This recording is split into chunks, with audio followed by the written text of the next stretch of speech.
If you're one of the many, many people who had a New Year's resolution to, kick the butt down the road, stop smoking, full stop, hopefully everything's working out well for you. But if you decided to do this weird thing where, okay, people think that, okay, yeah, smoking's not exactly working out for me. So you know what's going to work out for me? Vaping. But okay, here we are. Yes, 2026. We have how many years of information, research, and studies that just go to show that vaping's, actually, not exactly that much of a healthier alternative. But there's still people out there, for whatever reason, that are also allowed to vote, also believe that yes, there is a healthier version of smoking. When in actuality, here's a story here. I swapped cigarettes for vapes to be healthier, but almost died after e-cigarettes triggered a rare lung disease. Yeah. Smoker who traded cigarettes for vapes to be healthier revealed how she nearly died after the device triggered a rare lung disease.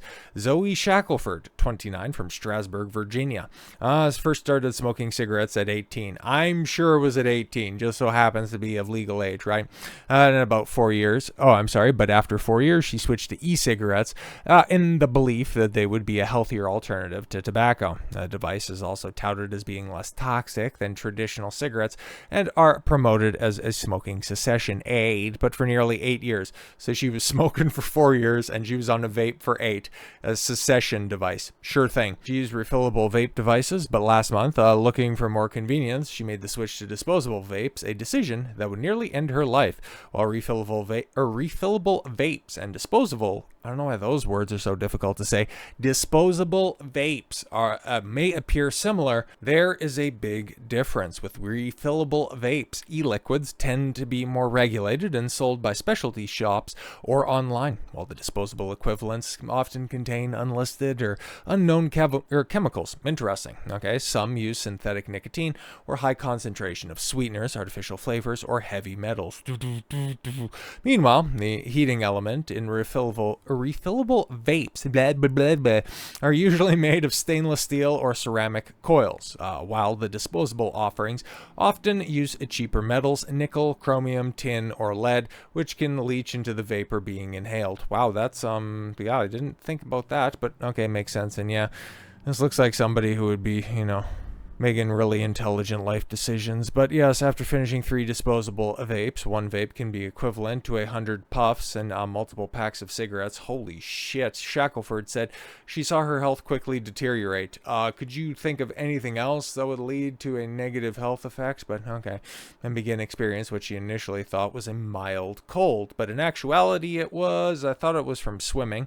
I had sore throat and I didn't think much about it. Okay, but within 48 hours she found herself struggling to breathe, even during basic activities like changing clothes and using the bathroom. Holy shit, Shackelford then became completely breathless while speaking and realized something was seriously wrong.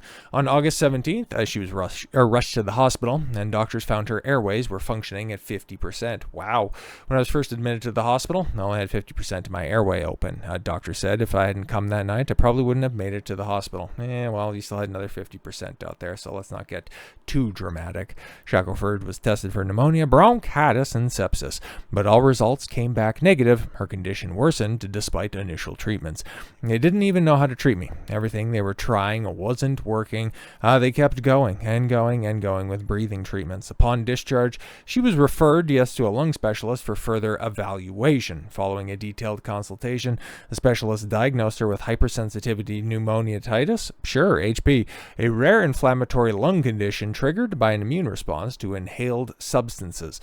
And it took her that long to come around to this. That's interesting. Okay, he said I have something called hypersensitivity pneumonitis. Sure.